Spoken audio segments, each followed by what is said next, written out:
Yesu ashimwe cyane inshuti z'umusaraba mugira amahoro ya Kristo Yesu. Ndabasuhuje mbifurije neza n'ihumure ribonerwa mu rukundo rw'Imana. Ni mwene so Anicet niyomugabo. Ku bantu tutaziranye mubaye mu mwanya w'ijambo ry'Imana ku Mukanguzi TV ari ubwa mbere, hanyuma nejejwe n'Imana iduhaye umwanya ngo tuganire ijambo ry'Imana. Nejejwe n'Imana ikuraritse kugira ngo ikuramburire amaboko, kuko mu ijambo ry'Imana harimo byose, harimo gukira, mu ijambo ry'Imana harimo umunezero, harimo ubuzima, mu ijambo ry'Imana harimo byinshi. Rero uyu mwanya dushimiye Imana ko yemeye ko tubana muri uyu mwanya. Reka dufatikanye dusenge, dutegure imitima yacu, nitumara gusenga tuganire ijambo ry'Uwiteka. Imana Data wa twese uri mu ijuru, Imana igihome kidukingira, Imana ubwugamo bw'abizera, kandi ijwi riduhamagara, Imana ikangura abasinzire kugira ngo tube maso kugera ku munsi wo kuvuga ko ijwi ry'impanda. Turagushimiye. Twebwe twari duciriweho iteka ku bwa kavukire, ku bwa gature, ku bw'imirimo mibi y'ibyaha n'iruba ry'ubusambanyi n'irari ryabyo, ku bw'ubugome n'ubunyamaswa bwari mu mitima yacu, ariko utumenyesha umucyo. Tumenyeshejwe umucyo w'agakiza, duhabwa kubaho mu buzima bushya. Uwo mucyo wawugaragarije muri Kristo, urangije uhamya ko abamwizeye batabyawe n'ubushake bw'umugabo n'umugore, uhamya ko babyawe n'ijambo ryawe. None turabo waremye uturemeye imirimo myiza muri Kristo Yesu. Turabo witeguriye kera kugira ngo ugendere muri twe. None uyu mwanya ukoreye muri twe, reka tukwemerere tukubere ibikoresho bizima. Ijambo ry'ubugingo utunyuzamo rihembura abantu. Abaguye babyurwe n'ijambo ryawe, babyutswe naryo. Abahagaze bakomezwe naryo. Abababaye baribonemo umunezero. Abariraga baribonemo ibyishimo.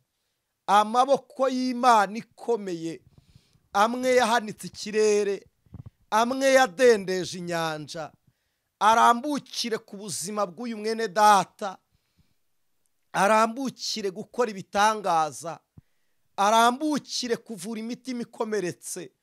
Haleluya, haleluya, haleluya, haleluya. Uyu mutima umenyesha iby'umunezero.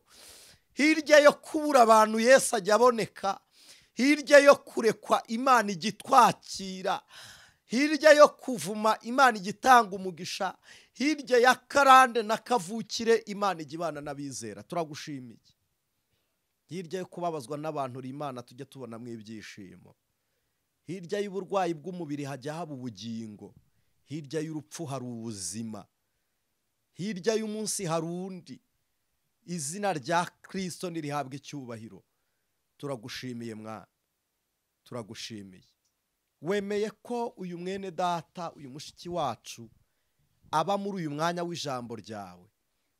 None ubwo ubyemeye, reka umuhe ibimukwiriye, umuramburire amaboko, urwaye umukize, ugezweho n'iminsi mibi unyuranye amaboko ahure n'umugisha we. Umuntu wese aho yarari aterurwe n'Imana kubw'ubuntu bwawe. Ndabigushimiye Mwami Yesu. Senze nizeye kubwawe none n'iteka ryose. Amen. Imana ibaha umugisha. Dushimiye abantu dukunda kubana ku Mukanguzi TV.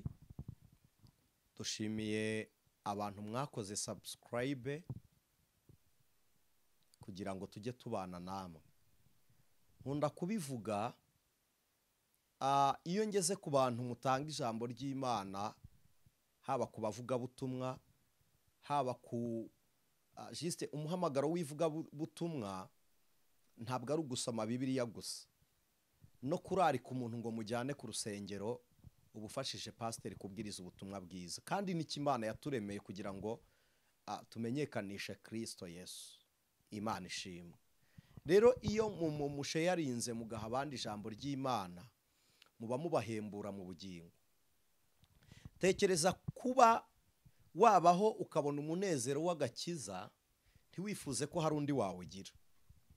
Kuba wabona amahoro abonerwa muri Kristo Yesu ariko ntiwifuze ko hari undi wabona ayo mahoro, birasa naho waba utari n'umukristo.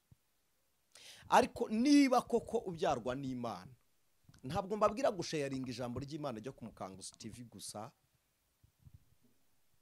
no ku yindi cano aho wumva unyuzwe n'ijambo ry'Imana.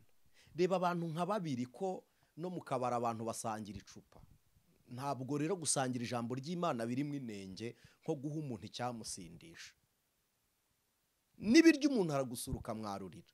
Mujye mukoresha uko mushoboye, ducunguze uburyo umwete. Anicet nicare ku Mukanguzi mbwirize, nugirirwa umugisha wo kumva aya materaniro, tubane mu mwanya w'ijambo ry'Imana. Ariko nawe urebe undi muntu, dusiganwe n'iminsi kugira ngo tunyage Satani ubugingo bwa benshi. Imana ibaha umugisha. Rero dushimiye namwe mujya mutwandikira muri komenti, cyane ko ari naho ibibazo mwagiriye mu ijambo bibarizwa, ko nitubwiriza ukumva hari icyo ushaka kubaza, kibarize muri komenti tugusubize mu kiganiro kindi. Ko kuri WhatsApp kutubaza ntabwo mwese twabona uko tubasubiza, bijya bitunanira pe, mwihangane. Kandi bibabaza benshi ko tutabasubije, ariko nukuri turabinginze ku bwa Kristo Yesu, mujye mwihangana. Ariko iyo ubarije muri komenti turayisoma tukayireba, n'ikindi gihe mu kiganiro tukaba twakora ikiganiro turi gusoma komenti tugasubiza icyo mwabajije. Imana ibaha umugisha. Hanyuma nibigukundira mbere yuko wisengera ujye usengera abandi, nibigukundira mbere yuko wiha ujye utanguha abandi. Imana ibaramburira amaboko. Reka dusome ijambo ry'Imana mu gitabo cy'Itangiriro, ni igice cyaho cya 12. Turasoma duhereye ku murongo waho wa mbere dusoze umurongo wa 2. Uyu mwanya ndumva nabinginga tugasoma ijambo ry'Imana tukariganira dutuje. Nawe uri kumwe natwe, baye ufite izi Bible zanditse, navuga ziri hard copy cyangwa ziri soft, ntacyo warisoma niba ufite uwo mwanya. Ariko ubaye udafite uwo mwanya, udahugutse neza, ariko ukaba uri gukurikirana ijambo ry'Imana, tegura ubwenge bwawe, ubanze kwanza umenye ko ugiye kumva ijambo ry'Imana. Uyu ni umwanya wo kubaha Uwiteka, ni umwanya wo kuramya, ni umwanya wa Kristo, ni umwanya w'Imana ishobora byose. Imana yaremye ijuru n'isi. Nawe tanga umwanya nk'uwuhaye Imana. Imana ibaha umugisha. 12 igitabo cy'Itangiriro, murongo wa mbere n'uwa 2. Uwiteka ategeka Aburamu ati, va mu gihugu cyanyu, usige umuryango wanyu n'inzu ya so, ujye mu gihugu nzakwereka. 2 haravuze ngo nzaguhindura ubwoko bukomeye, nzaguha umugisha, nzogeza izina ryawe, uzaba umugisha. Impamvu Bibiliya ivuze ngo ni Aburamu, yari atarahindurirwa izina. Aburamu na Sarayi.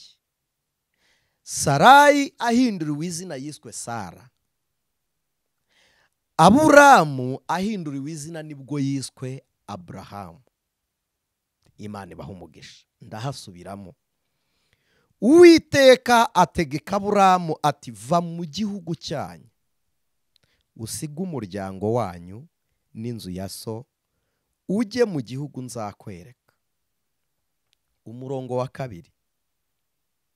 Hanyuma y'ibyo byose, yo gukora iby'Imana imubwiye, hanyuma yo kuva mu gihugu, hanyuma yo gusiga umuryango, hanyuma yo kugera aho Imana izamwereka, ku murongo wa 2, nzaguhindura ubwoko bukomeye, nzaguha umugisha, nzogeza izina ryawe, uzabe umugisha. Mwakire neza iri jambo ku bwa Kristo Yesu. Aha harimo amagambo akonfyuzinze, ariko umwuka w'Imana dusobanurira. Uyu ni Aburamu, muri ihangana dukoresha izina rizwi ryose, Aburahamu. Yari umuturage wo muri Uri y'Abakarudaya. Karudaya niyo India. Wari umujyi umwe ku bw'amateka n'uburyo bwo guhisha ibyagiye biba muri koloni, haba kuzizwi n'izitazwi. Ibihugu byinshi by'ibinyembaraga byashyize hamwe byemeranya guhindura amazina kugira ngo bikureho urubwa rw'imirimo mibi bagiriye abandi. Nubwo buryo butuma hari amazina musoma muri Bibiliya ahandi mwayashaka ntimuyabone, mukaba confusion yaho izina riri. Ariko uzakubwira umujyi yibeshya ukaba ubizi, n'uzabikubwira neza utari ubizi ukabimenya, muri ibyo byose nta kinyaga ubugingo, nta n'ikibutanga. Kumenya amateka ntibitanga ubugingo, no kuyaguha bayacuritse ntibyica ubugingo. Ibyo ntibizabatera urujijo rutuma mwanga bababwiriza ijambo ry'Imana. Mbivugiye ko hari abantu bajya bagenda batubaza, mbitwarire rimwe. Hari teoloji z'Abagiriki nizo zihisha ukuri kw'amateka shingiro ya Bibiliya. Muri ihangana nyine njya nkunda kubabwira ngo iyo ukuri kutuzuye aba ari ikinyoma cyejejwe. Aho kugira ngo tubabwire ikinyoma cyejejwe rero kizatunyagishe amakamba y'ubwami, ntabwo byakunda. Wowe babeshye nta kosa ufite, ariko uwakubeshya azakubazwa. Rero hari ibihugu byagiye bizimira nka Nineve ni muri Turikiya. Turikiya yo inafite amateka cyane muri Bibiliya, ko ndatekereza ari cyo gihugu kivugwamo mu duce twinshi. Nineve wari umujyi wa Turikiya imbere y'inkombe y'amazi ku mwaro. Turikiya ifitemo Galatiya. Galatiya ni muri Taki, ari naho Lawodokiya, Laos and Diakeo, biravuga ngo ni igihe Imana iciraho umuntu urubanza. Ari naho Ashuri. Ababyize muri histoire bo barabizi ko Ashuri muri histoire bayitaga Assyria cyangwa se Usi. Usi niho havuka Yobu. Ntabwo nza gutinda muri ayo mateka, ko si byo dushaka kuvugaho. Ndashaka kuvuga ku muhamagaro w'agakiza. Turirefera kuri Aburahamu. Imana igeze muri Uri y'Abakarudaya kwa Tera. Tera akomoka mu muryango wo kwa Nowa. Bagenda bimuka, buri muntu yagiye ahe sinjya mu mateka n'igisekuru. Tera yisanga muri Uri y'Abakarudaya. Uri wari umujyi na Karudeya ari umujyi. Aba Bakarudaya bari abahanga bo kumenya ibihishwe bakoresheje uburyo bubiri: ubugenzuzi bw'ubwenge n'ubugenzuzi buturuka mu ihishurirwa ry'imyuka, kuko bari abapfumu, bakabamwe abacunyi, hakabamwe abakonikoni. Abakarudaya bakaba ababumbyi cyangwa se abacuzi b'ibigirwamana, haba ibyo mu ifeza cyangwa ibyo mu izahabu, ibyo mu biti cyangwa mu ibumba n'andi mabuye. Ibyo bacuruzaga byabaga ari ibigirwamana byo mu ishusho y'Imana bizera. Aha muri Karudeya havuye abagabo b'abanyamaboko bakwije ubwenge uyu munsi rumise yabwo yakoranywe n'Abagiriki.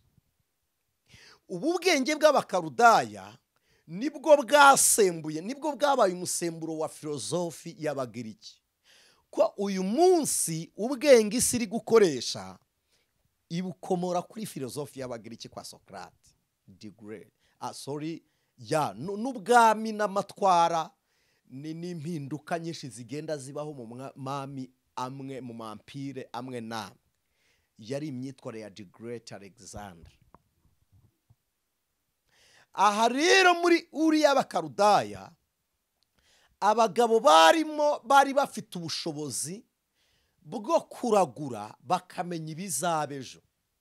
Niyo nkomoko y'ubupfumu bwose buba ku isi. Ubupfumu, uburozi, haba uburozi bw'amagambo yo kuvuga, haba uburozi bwo kohera cyangwa kugaburira, haba uburozi bwo korora icyitwa ibihume, ibitega, ibihato, barabyorora barabicirira. Niyo mpamvu umuntu agutumaho ihembe, twasengera umurwayi w'abadayimoni bakavuga ngo dusubiyeyo, basubira mu gicumbi cyabo, ariko baba bafite umugirwa ubiyobora mu isi. Ntabwo nje kubigisha hejuru ya karande no gutsinda imyuka mibi no gusenya imivumo, ntabwo ari byo nje kubigisha. Ndagira ngo tuvuge ku muhamagaro w'ubukristo, kuko iyo umuntu amaze kuba umukristo ahabwa imbaraga, iyo amenye kuzikoresha nibwo yibohora ibyo byose. Sinshobora kukubwira kwibohora ukiboshye. Niyo mpamvu uyu mwanya ashaka ngo tuganirire ijambo ry'Imana, dukore step nibura nk'intambwe 3 cyangwa 7 mu nyigisho ziri bukurikire hano. Nyuma ya hano turebe uburyo umuntu abohoka karande n'iyi myuka. Iyi myuka ituruka mu bakarudaya. Abakarudaya ntibakunda kwima ingoma ngo tuvuge ngo hayoboye umukarudaya ngo niwe uhari, ahubwo bakunda kwangaja abandi bakicara mu mwanya bashyizwemo n'abakarudaya, ariko bakayoborerwamo n'abakarudeya. Biravuze ngo hari abantu benshi ku isi bayoboye mugira ngo ni abategetsi, kandi nabo barategekwa bakaza gushyira mu bikorwa amategeko y'abandi. Izo zari strategie z'abakarudaya. Abakarudaya nibo bacuruzi ba mbere ku isi, bagiye batanga ubwo butunzi, uraguje bakamuha ubutware, uraguje bakamuha ubutware, ku buryo uwabuhawe nawe abugabira abandi. Bituma izo mbaraga z'abakarudeya zikwira mu isi. Nibo bafonze igihe n'imikorere y'igihe bitewe n'uburyo basengaga. N'abakarudaya. Aba bakarudaya nibo bafonze inganda za mbere zakozwe n'abakarudaya, ariko mu bwenge, kuko nababwiye ngo umukarudaya ajya ku ruhande agategeka umutegetsi, kuko ari we uba waramwimitse. Bivuze ngo abantu bashaka ubutegetsi, abantu bashaka ubutunzi, abantu bashaka igikundiro, abantu bashaka clientele, bafite ahantu bajya kuraguza ubwenge bw'abakarudaya, bakimikwa n'iyi myuka y'abakarudeya. Niyo mpamvu abantu benshi baraguza, abategetsi benshi bakagira abapfumu, abahanga benshi bakagira abahanuzi bababwira ibizababaho. N'uyu munsi ibihugu bikomeye ibidasoma Bibiliya bagendera ku mateka y'ubuhanuzi buri mu Bibiliya bw'ibizaba, kuko umukarudaya nawe intumbero ye ihura n'ibizaba kuri Bibiliya, ariko akajya inyuma yaho akora ikinyuranyo cy'ibyo Bibiliya ivuga. Iyo Bibiliya ivuze ngo tanga ubuzima, umukarudaya arica. Uyu mukarudaya yakreye teoloji. Teo bivuga Imana ariko mu buryo bubiri. Niho hava Deus ya diye. Ariko Teo, iyo tuvuga ngo ni Theophile, baba bivuze ngo ni umuntu ukunda Imana. Hari n'abakoresha Teo bari kuvuga umuntu waremwe n'Imana.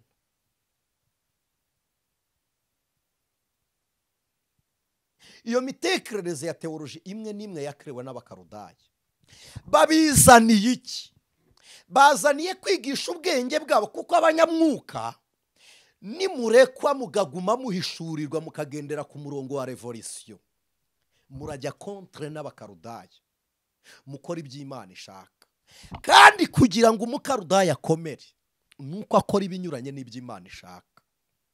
Kugira ngo rero gukomera k'umukarudaya bigume mu isi, arakreye isomo abigishirize mu mahame shingiro y'ukwemera kwanyu, ariko ashyiremo udukode dutuma uba ikivume mu maso y'Imana, ujye uvugira Imana, Imana itakwemera. Nimukurikira amateka, uyu munsi Australia ni ahantu bakunda kuramya no guhimbaza cyane, ariko kandi hakaba ibyigenge by'ibiririmbyi.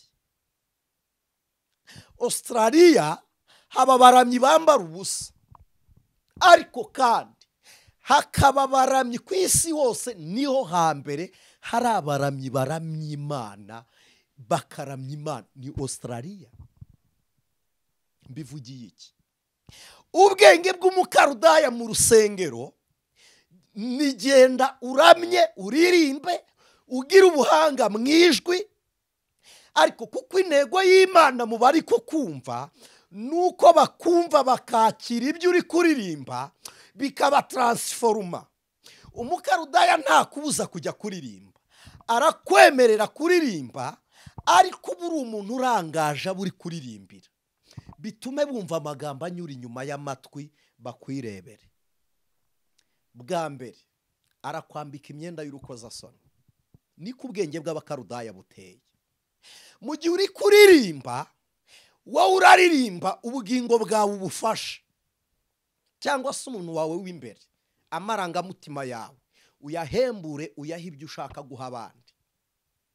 Ariko bamwe uri kuririmbira ntibari bwakire wa murongo w'ibyo uri kuvuga, ahubwo bararangazwa nuko uteye, forume y'umubiri wawe. Kuko ubwenge bw'umukarudaya burabanza bukudodera ikanzu irangaje abantu, bukwambika ibyenda by'akajagari. Ntabwo amaherena si mabi, ariko hari ibiza bikarangaza abantu. Uko biri kubarangaza, ya inspiration ntabwo uri bwongere kwinspira abantu. Niba bitari bube, biravuze ngo bazajya bahuriraho, ariko biba umugenzo, ibyo mukora ntibigire ubwo bihindura abantu. Ubwirize, ariko ku bwenge bw'umukarudaya ntuhave utabiyemeyeho, ntuhave utababwiye ibyo utunze, ntuhave utababwiye ibyo ufite. Duhere mu kwivuga, Kristo nitumuvuge. Ubwenge bw'abakarudaya budutwara igihe. Ubwenge bw'abakarudaya mu rusengero ntibwemerera umukristo kwihanganira umwigisha cyangwa umupasiteri warengeje iminota yo kubwiriza. Ariko kandi ubwenge bw'umukarudaya muri fanatizme bunezeza umufana mu gihe bongeye iminota ku mukino. Bya bindi bibarangaza bitagira aho biri butushe ku bugingo, umukarudaya bongera igihe. Ariko bimwe biri bukore ku bugingo, kuko ubugingo buzasa gutegeka umubiri. Nibitegeka umubiri muzica amategeko y'umukarudaya. Hanyuma ubugingo nibuhembuka muzafunga ikirere cy'imyuka mibi y'abakarudaya, kuko ubugingo nibuhembuka buzabaha imbaraga z'umwuka. Imbaraga z'umwuka nuzibona uzajya ufunga ikirere cy'umwuka n'ubushake bw'isi n'umubiri na Satani, uzabitegeka kuko ni wowe mutware. Ariko umukarudaya arashaka ko ari we ukuyobora. Rero ntabwo akwemerera kwisanzura. Nujya kuramya mu rusengero, baragukingaho ibibazo waje ufite. Hanyuma no mu rusengero habera imanza n'impaka, abibe urukungu rubyigane n'amasaka, ujye wicarana n'umuntu mutavuga rumwe. Nujya kwatura ntumusaba imbabazi, ntimwaturirana. Mu bwenge bw'abakarudaya ni agatebe kari ku muryango, uraturira utakoreye icyaha, usenge mubohanye. Ni mu bakarudaya. Ubwo nibwo bwenge bw'abakarudaya. Kubera iki? Iteka ryose umunyamwuka, umukristo wasenze, Imana ishimwe, Imana iguha imbaraga zo kumenya ibizaza, ikaguha ubutware bwo kuba mu biriho, kandi cya kabiri Imana igusigisha ahashize. Abantu benshi muri kurwana n'ahashize, ibyo abantu bari kukuvuga cyangwa se ibyo wakoze, ingaruka zabyo ziri none. Umukarudaya rero akubohesha ahashize, akakubohera kwa sogokuru, akakubohera kwa nyogokuru, akakubohera kwa nyogosenge, akakubohera mu mateka, akakubohera mu maraso y'iwanyu batanze, akakubohera muri ayo mahame n'imigenzo n'amategeko, ukajya usenga wizengurukaho. Icyo nicyo kijya cyitwa karande. Ni wa mwuka w'abakarudaya ushaka kutubohera kubagiranye nabo amasezerano. Rero kugira ngo ucike aya masezerano y'abakarudeya, bisaba kubanza kuba umukristo. Niki gitumye Imana isanga Aburahamu? Imusanze muri Uri y'abakarudaya. Aburahamu nawe ni umukarudaya. Aha iwabo n'Aburahamu kwatera bagiraga ibigirwamana byinshi, ariko muri rusange abakarudaya basengaga ukwezi. Jusqu'à présent Middle East abenshi baracyasenga ukwezi. Abari India mudukurikirana murabizi, abari Oman murabizi, abari za Saudi Arabia, za Palestina mukunda kutwandikira Imana ibaha umugisha, murabizi. Buri mugabane wagiraga ikigirwamana cyaho, buri gihugu kigira ikigirwamana cyaho, kandi buri kigirwamana cyose cyatambirwaga ibitambo biva amaraso. Hanyuma abatambyi bacyo bagahabwa ibitambo bitava amaraso, amaturo. Uyu munsi hari abantu benshi bagisenga ukwezi. Mbibutse abakarudaya n'uyu munsi baratuyobora iyo tutabaye abayoborwa n'umwuka, ko nibo bashyizeho igihe, ifatiro ry'igihe mu Bwongereza. Narabibabwiye, ni cercle, ni uruziga, ni zero ifite udufreshe 24. Ababizi iriya mirasire y'izuba batubwira ko ari 24. Hagati y'agakoni kamwe n'akandi hari mu isaha. Iyo uzengurutse ukava ku gakoni kamwe ugera ku kandi n'isaha, iyo uzengurutse hose hakuzura, ababaye amasaha 28 niyagize umunsi. Ayo masaha 28 bayagabanyemo iminsi 7. 7 biravuga ngo n'umwuzuro, biba bisobanuye umubare wuzuye, haba ku Mana cyangwa kuri Satani. Umubare 7 ukora hose aba ari umubare wuzuye. Muri Middle East wari umubare w'ikimenyetso, n'abarisikaza baragikoresha abantu bagira amayesinye yo mu mvugo n'indimi, cyangwa abakura ururimi mu rundi, ko indimi ntizirashira n'uyu munsi twavumbura urundi biterwa n'urwo twumvikanyeho. Sinshaka gutinda aho ngaho. Bafata iyi minsi 7 bayigira icyumweru mu byiciro 4 bigize ukwezi. Ibi byiciro 4 bigize ukwezi bagendereye ku ntara 4 z'isi: amajyepfo, amajyaruguru, iburasirazuba n'iburengerazuba. Bahagabana gutyo. Kwa kuhagabanya bitewe n'amerekezo y'umuyaga n'izuba nicyo bagendereyeho, kuko tuvuga amajyepfo bitewe n'izuba, tukavuga amajyaruguru bitewe naryo, iburengerazuba n'iburasirazuba biterwa naryo. Akenshi iyo abantu bagiye kuvuga amajyepfo bahera ku murwa mukuru w'igihugu, bakavuga ngo ni amajyepfo y'umurwa mukuru w'igihugu cya Kigali, plutôt w'umujyi wa Kigali. Ni amajyaruguru y'umujyi, ni iburasirazuba bw'umujyi, nuko bakunda kubipanga. Ibyo nshaka kuvuga ni iki: ibi byiciro bine nibyo birere bine Imana yavuze ngo abamarayika bafashe ibimenyetso bahagaze mu mpande enye z'isi. Ntabwo umukarudaya yapfuye kugena ukwezi ngo akugene mu byiciro bine atazi icyo akora. Yabigennye akurikije geste prophétique, akurikije ikimenyetso cy'ubuhanuzi bwavuzwe n'Imana bitewe n'aho marayika w'Uwiteka azahagarara. Buri cyumweru kigira igitambo gitambirwa. Muri christianisme nibwo tugira umunsi w'amateraniro mu cyumweru.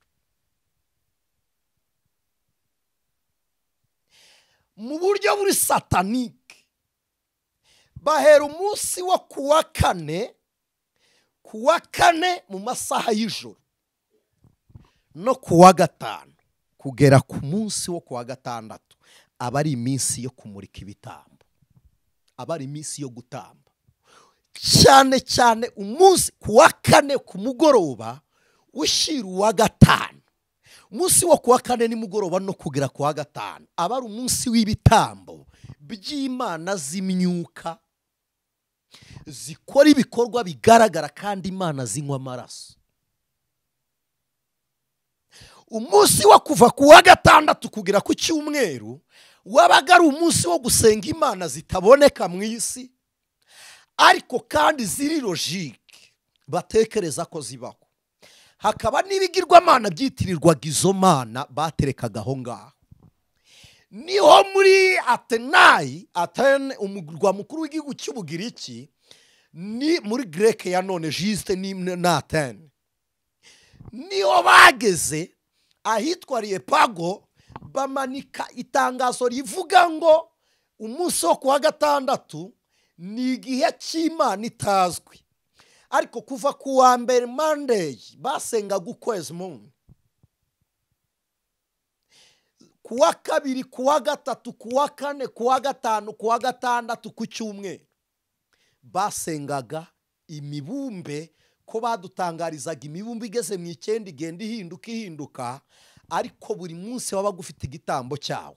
Bagera kuwa kane bagatamba imibiri bagasambanira mu rusengero, kuwa gatanu bikaba bityo bakamurika. Ariko cyane cyane umunsi wo kuwa gatanu niwo basengaga Imana zuba, bayimurikira amaraso, bakavuga ngo nirasa uko ya maraso yuma ngo ibitwaye bwa bugingo bwayo. Bakavuga ko Imana yashimye ibitambo. Umunsi wo kuwa gatandatu ari wo munsi utazwi, ari wo sabato, Imana iravuga ngo ndawejeje ari wo muzajya musengaho, kugira ngo musenye ibicaniro biba byubatswe, mujye musenga.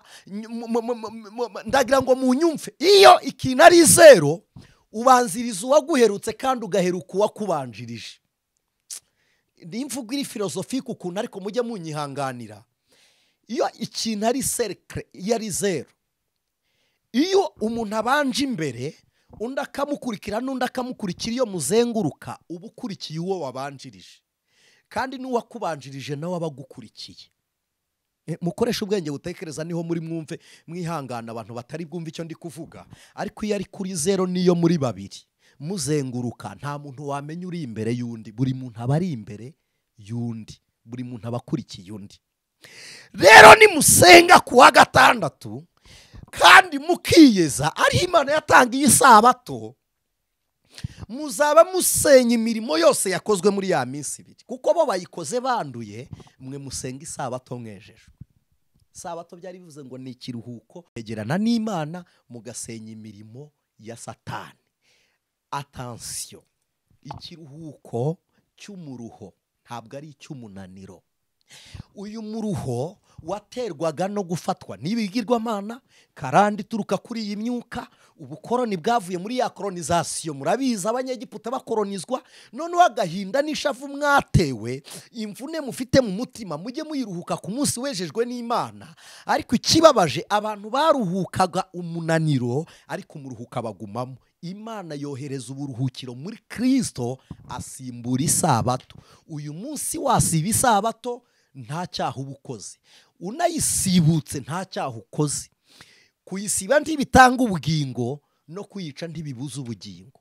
Isabato yacu iri muri Kristo. Ijambo ryavuga ibigorogota ku musaraba, yaravuze ngo abarushye n'abaremerewe muze musange ndabaruhura. Yari yimuye uburuhukiro bubonerwa mu minsi no mu mboneko z'amezi, bwinjiye muri Kristo. Uyu munsi haruhuka uwizeye Yesu. Imana ibaha umugisha. Umunsi wa ku cyumweru hasengwaga Imana zuba.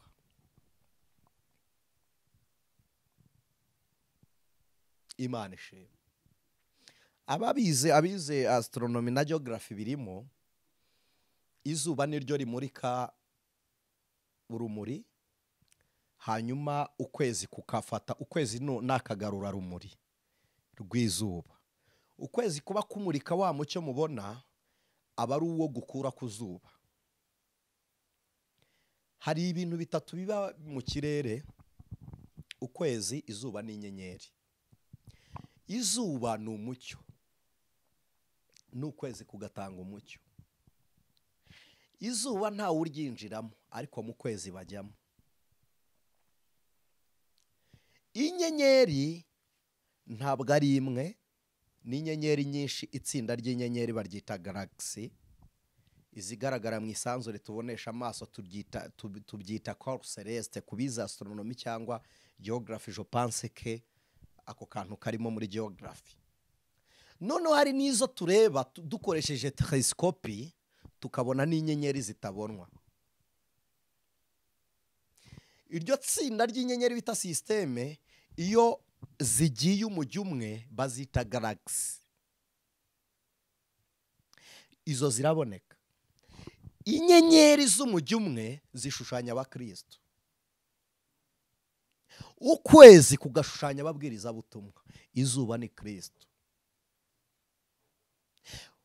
Izuba Yesu akigera mu isi yaravuze ngo ninjye mucyo w'isi.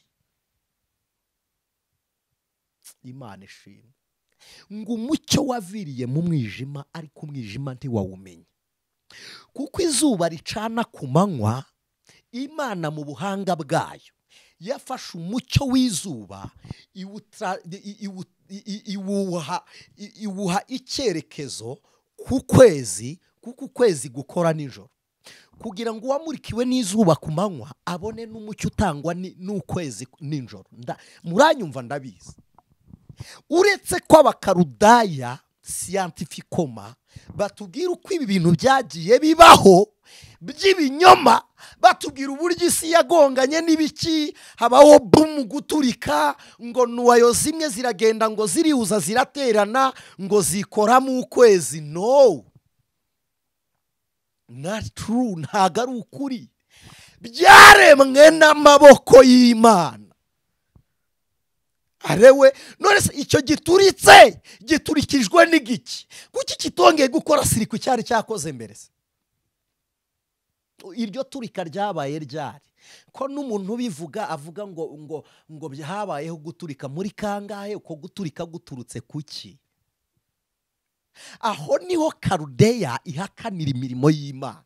Turi kumuhamagaro y'ubu Kristo. Ntabwo nibagiwe. Imana ishimwe. Imana iravuga ngo ku manywa izuba, nijoro ukwezi. Biranditse muri Quran. Aba scientifique batarabivumbura, Quran yarabivuze, Bibiliya yarabivuze, umuririmbyi yarabirimbye muri Kantike.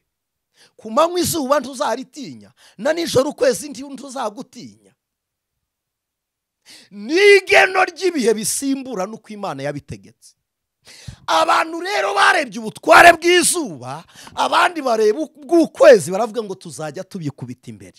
Nihute munyihanganire tubivuge dutaruka.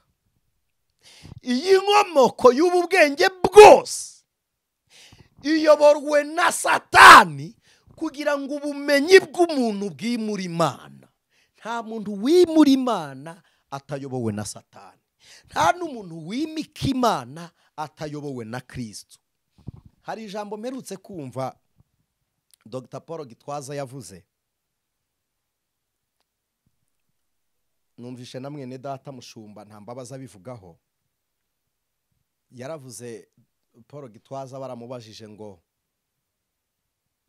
Yesu niwe nzira n'ukuri n'ubugingo, baramubaza ngo abasilamu ntibazajya abantu badafite Kristo. N'abapotre nyine ntabwo bashobora kwerura, n'abashumba bashyiramo tolerance bagatangira gushyigikirana. N'ababyeyi banjye n'ukuri, n'ababyeyi banjye respect, ndabubaha rwose, ariko no, Yesu niwe nzira n'ukuri n'ubugingo. Yageretseho aravuga ngo nta ujya kwa data atari njye umujyanye. Utari muri Kristo Yesu ntazajyayo. Pato nta gutorera monami. Inyuma y'igihugu ni imbere mu kindi. Iburengerazuba bw'igihugu ni iburasirazuba bw'ikindi. Utari muri Kristo ntari muri data. Point. Nabi udafite ukuboko na Kristo ngo agufate ukuboko kugeze mu ijuru. Ntaririho kuri wowe. Niyo mpamvu njya mabwira ngo kubatizera ijuru riba kure, riba hatazwe, ariko kubizera rigenda riba muri twe, kuko ubwami bw'Imana buri muri twe. Imana ibaha umugisha. Nta Yesu nta juru. Ibi ngo nta dini rizabura umugeni. Mama we. Nta mugeni wabaho nta mukwe, kandi umukwe ni Kristo. Niwe wadukoye amaraso y'igiciro. Ubwo nta mukwe nta mugeni. Ntawe. Ijuru ni rigari rikagira irembo rimwe muri Kristo Yesu. Niryo rembo ryinjira. Nta handi utanyuze muri Kristo, nta handi wanyura. Naho kujya gusobanura tuvuga ngo yabivuze ngo kuko ngo nta mujura ngo uba muri Kristo, ngo Yesu ntabwo ari inzira y'abajura exactly, ariko n'abandi bamurimo barabizi nta umubana mwizo ngeso. Niwe nzira n'ukuri n'ubugingo kuri bande, ku bafite ubugingo, ku banyakuri, kandi ku bagenzi bajya mu ijuru. Rero umuntu wese uri muri Kristo aba asize izo ngeso, kandi umuntu wese uri muri Kristo aba ari umugenzi ujya mu ijuru, kandi umuntu wese uri muri Kristo aba ari mukuri. Niyo mpamvu yavuze ngo nimumenye ukuri niko kuzaba batura. Ntitukiri imbata rero y'ibindi ngo dutorere kandi bera b'Imana. Haba Anicet, haba n'undi, ijambo ntiryemerwa kuko rivuzwe n'umuhanga. Ubwo bukoroni mu bwikuremo. Ibi bababwira ngo kuko uri yatize ngo ibyo avuze sibyo. Uwize bwa mbere se yigishijwe nande? Cyangwa uwigishije bwa mbere yigishijwe nande? Ariko kuki mufata ubumenyi butangirwa muri rusange mukabuhakanisha ubwenge Imana itanga by'umwihariko? Uwigishije mbere yigishijwe nande? Kuko umuntu afite nivo runaka ngo ibyo avuze byose bibaye ukuri kuko byavuzwe n'umuhanga. No, nta byandi yo mwidishye, yego mwidishye, no. Oya, mugenzuza ijambo ry'Imana umwuka wera, kandi nta ubahana, nta urukiko rubajyana, nta tegeko ribajyana mu rukiko. Nimutemera ibyo tubabeshya ntaho tubaregera, kandi nta n'ibihembo tubahaye nimwemera ibyo twavuze. Ni ngombwa ngo ibivuzwe byava mu kanwa k'abaciye bugufi nka Anicet cyangwa abakomeye nka ba runaka, ni mu bigenzuze Bibiliya ijambo ry'Imana. Uko dutangiye kuba confusinga tuvuga ngo Yesu siwe nzira gusa, ejo tuzashyiraho na Bibiliya ibihakana. Kandi iyo mwayobotse umuntu muguma ku nzira ye. Ariko ikintu nshimira Imana, umuntu wabeshywe ayoboka vuba iyo amenye ukuri, ariko umuntu wibeshye ayoba buri munsi niyo yumvishwa ukuri. Ngaruke kuri Abrahamu dusenge. Aha Abrahamu yarari bo ntibasengaga izuba. Izuba ni uguturuka muri Taliyana mu Bataliyani niho basengaga iri zuba. France yigeze yabikora, no mu Bwongereza byigeze byahaba, sindinda muri ayo mateka. Ariko muri Middle East, mu burasirazuba bwo hagati, n'igice kinini kiri ko ibyinshi hariya basenga izuba. Aziya hafi ya yose nayo niko byari bimeze. Nyuma rero Imana ireba Aburahamu wikubita munsi y'ukwezi usenga ibigirwamana akabicuruza, imurebera hashize, imurebera muri Imana irebera Aburahamu muri se Loti, irebera Loti muri Aprito, irebera Aburahamu muri Tera, Tera imurebera muri Nowa. Nowa amateka yaragaruka, Imana yibuka uburyo yari umukiranutsi, irangije iravuga ngo sinzatakaza umukiranutsi iteka. Oria pone saini mondra pehosa ni moria shatoria kotainima emoni mandia saini moria. Imana ntizatakaza umukiranutsi tokitali wa bone saini mondra. Niya bariho bakiranirwa, izajya no kukana katazi shinge na rugero igaha ubutumwa kabwiriza abakiranutsi baboneke. Nikabura nako kakaba kigenge, Imana izashakira umukiranutsi mu nda mu bataravuka. Yabwiye Yeremiya ngo nakwejeje ntarakurema, nkweza utaravuka ngo ushyiriraho kuba umuhanuzi. Imana ishimwe. Umuntu wese avuka avukiye umugambi w'Imana. Aburahamu ngo agwa ku gitabo cy'amateka y'ibyabaye ku mwuzure wo kwa Nowa, areba Imana yavugaga, areba igihe yikubise imbere y'ukwezi kutavuga, areba imbere acururije ibigirwamana bitavuga, arangije aravuga ngo hari indi Imana ya sogokuru, ya sogokuruza Nowa, iyo yagiye. Reka nkubwire ngo irahari. Niba hari umuntu mwegeranye mubwire ngo iracyahari. Yarivuze, oh Jehova ndiho.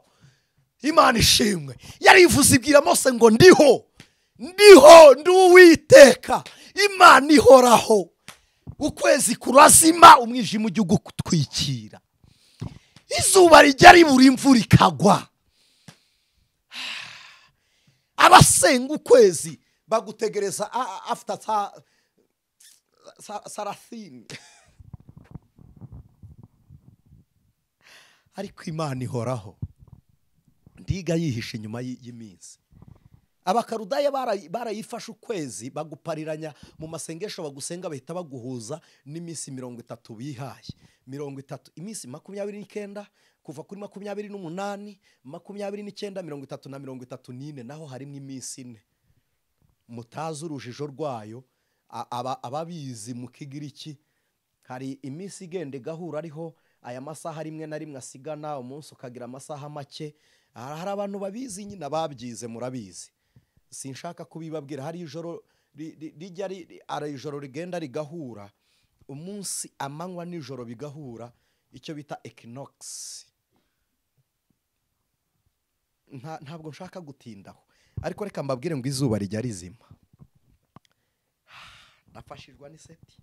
Reka mbabwire ngo ukwezi kujya kwijima, oria bone saine mondra. Reka mbabwire ngo igicu kijya gitwikira inyenyeri. Reka mbabwire ngo wasenga ukwezi ku wa mbere, ariko ku wa kabiri hakaza ikindi. Wasenga Mars, Saturne zikazana za Mercury, wabisenga bigakora accident bikagongana. Hari ibigenda byimuka, si ngombwa kujya muri ayo mateka cyane, ntaza kurushya batarabyize. N'ababyize sindi kubibabwirira kubimenya, ubwo murabizi. Ariko reka mbabwire, ari igihe kijya kibaho amatelefoni yacu akikoroga bitewe n'uruhererekane ruba hagati y'imibumbe n'iyindi, bitewe n'aho amasatelite bayashyize location zayo. Ariko Mana y'imbaraga we, hakaba iyo mpanuka. Ariko umuntu uri mu Mana nta munsi ajya gubwa nabi kubw'impinduka z'Imana. Imana ihora ariyo. ntigisaza ngo abayirimo baborere muri yo, ntigipfa ntisinzira ngo nibura abo yarindaga babe batewe n'ibiza.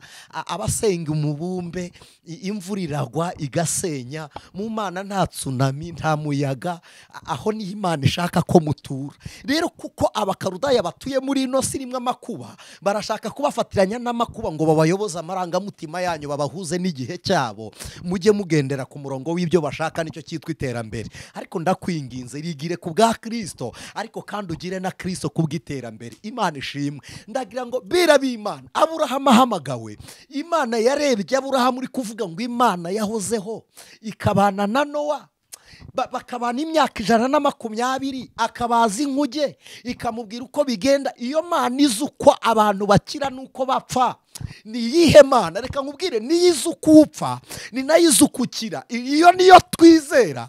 Niwe Uwiteka, niwe uzi ibyo utunze n'ibyo udafite, niwe uzi ibyo uzageraho n'ibyo watakaje.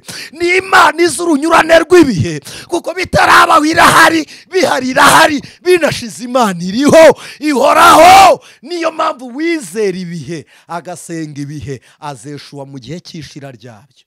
Ariko umuntu wakoranye n'Imana uriho kuko nayo iriho, uzatsinda kuko itsinda, urakomeye kuko ikomeye, urakize kuko ikize.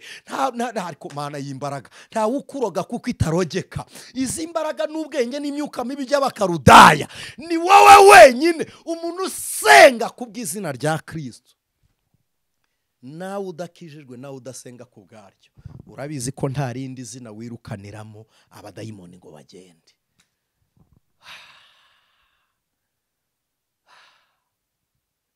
Ndahembutse bera b'Imana, ndanezerewe. Imana isanga Aburahamu. Buri muntu agira uko agendererwa.